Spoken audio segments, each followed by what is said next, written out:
Уважаемый Александр Григорьевич, прежде всего, позвольте выразить вам большую признательность, то, что вы приняли наше приглашение посетить с официальным визитом гостеприимный Туркменистан.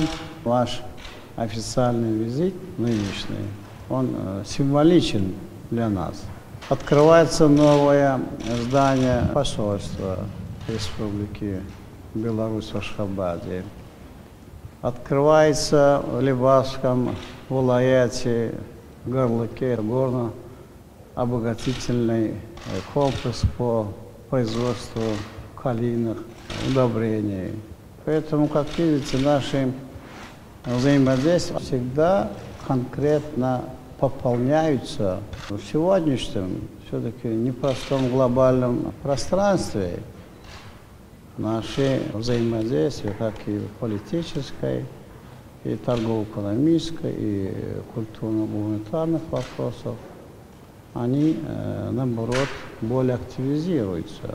Мы вам благодарны, вы всегда поддерживаете наши международные инициативы на международной арене. И вот последний такой хороший пример. Генеральная ассамблея Организации Объединенных Наций была принята соответствующая резолюция, то, что теперь 12 декабря каждого года это Международный день нейтралитета.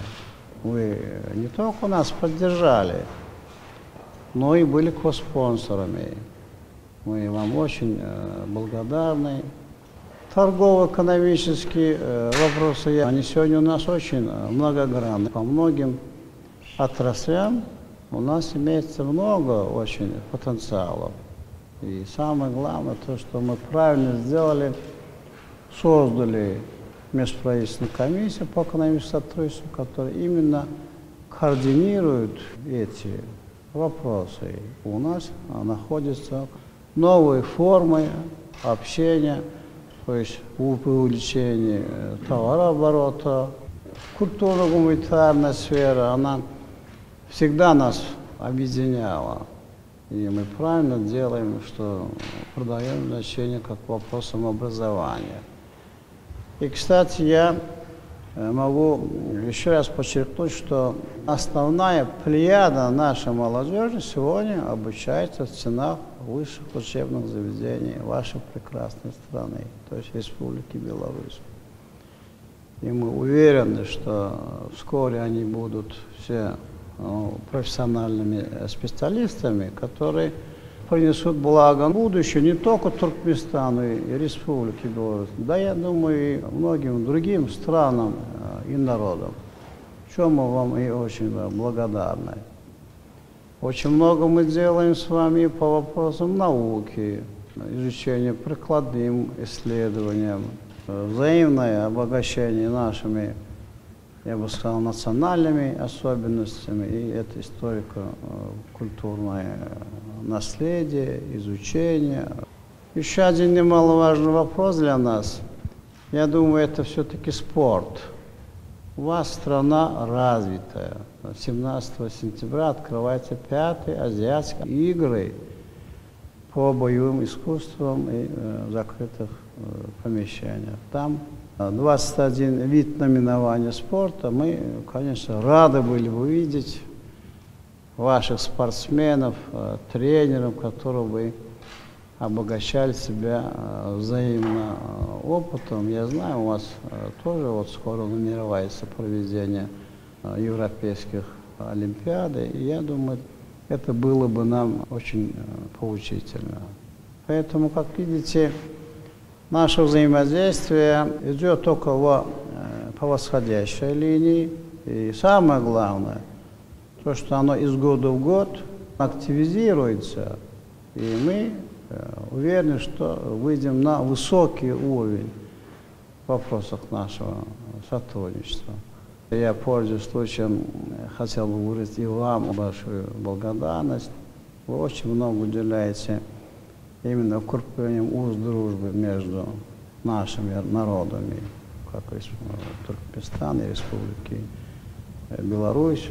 Поэтому я хотел бы пожелать вам крепкого здоровья, конечно, больших успехов в вашей государственной деятельности и в вашем лице. Всех наилучших благ, процветания и счастья народа Республики Беларусь. Еще раз добро пожаловать в Ашхабад. Спасибо. Уважаемый Гурбангул Эмиль Гулыевич, я, во-первых, традиционно благодарю вас за гостеприимство. Вы всегда очень аккуратно и трепетно относитесь к визитам в Ашхабад разного уровня гостей.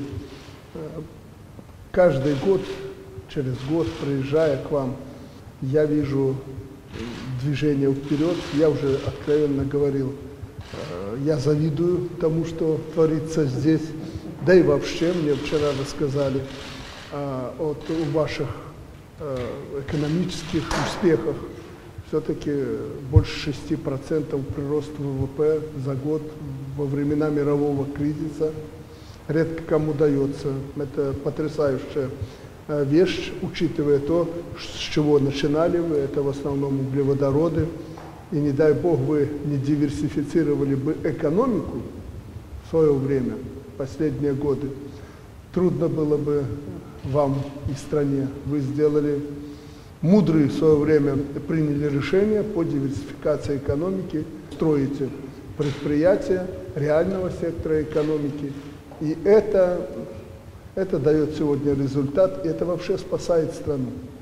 Это просто чутье и мудрость руководства вашей страны и вас, как президента, народ оценит. Это потрясающий успех. Ну и я вижу строительство, то, что вы здесь творите, это вообще аэропорт. Это потрясающая стройка, красота. Я видел ваши объекты к Олимпиаде азиатской. Ну и вот хорошо, что какую-то лепту в это внесли белорусы, построив комбинат. Ну если мы в сложнейших условиях, его построили с вами, а в Советском Союзе знали это месторождение, но не рискнули его разрабатывать, потому что очень сложные там грунты. Но мы с туркменами это сделали. И завтра мне приятно будет в очередной раз там побывать. И завтра мы запустим в строй этот новый комбинат, который даст новое направление в развитии вашей прекрасной туркменской земли. Вы очень правильно сказали, мы сотрудничаем во многих сферах. Показателем всегда является товарооборот. И то, что мы за последние годы буквально за пятилетку достигли 300 миллионов долларов товара и услуг оборота, это большие показатели. И мы потихоньку в этом плане прирастаем. Мы нашли развязку многим вопросам в торговле в это непростое время. Думаю, в этом направлении продвигаясь, мы еще немало сделаем и в Беларуси, и здесь, на туркменской земле. Спасибо вам за то, что вы помогли нам построить посольство здесь, открыть его. Вы должны знать, что там, в центре Европы, у вас есть надежная опора и надежные друзья. Вы можете рассчитывать на Беларусь. Абсолютно уверен, что именно так будет поступать и руководство этой прекрасной земли во главе с его президентом, моим давнишним другом. Спасибо вам за все.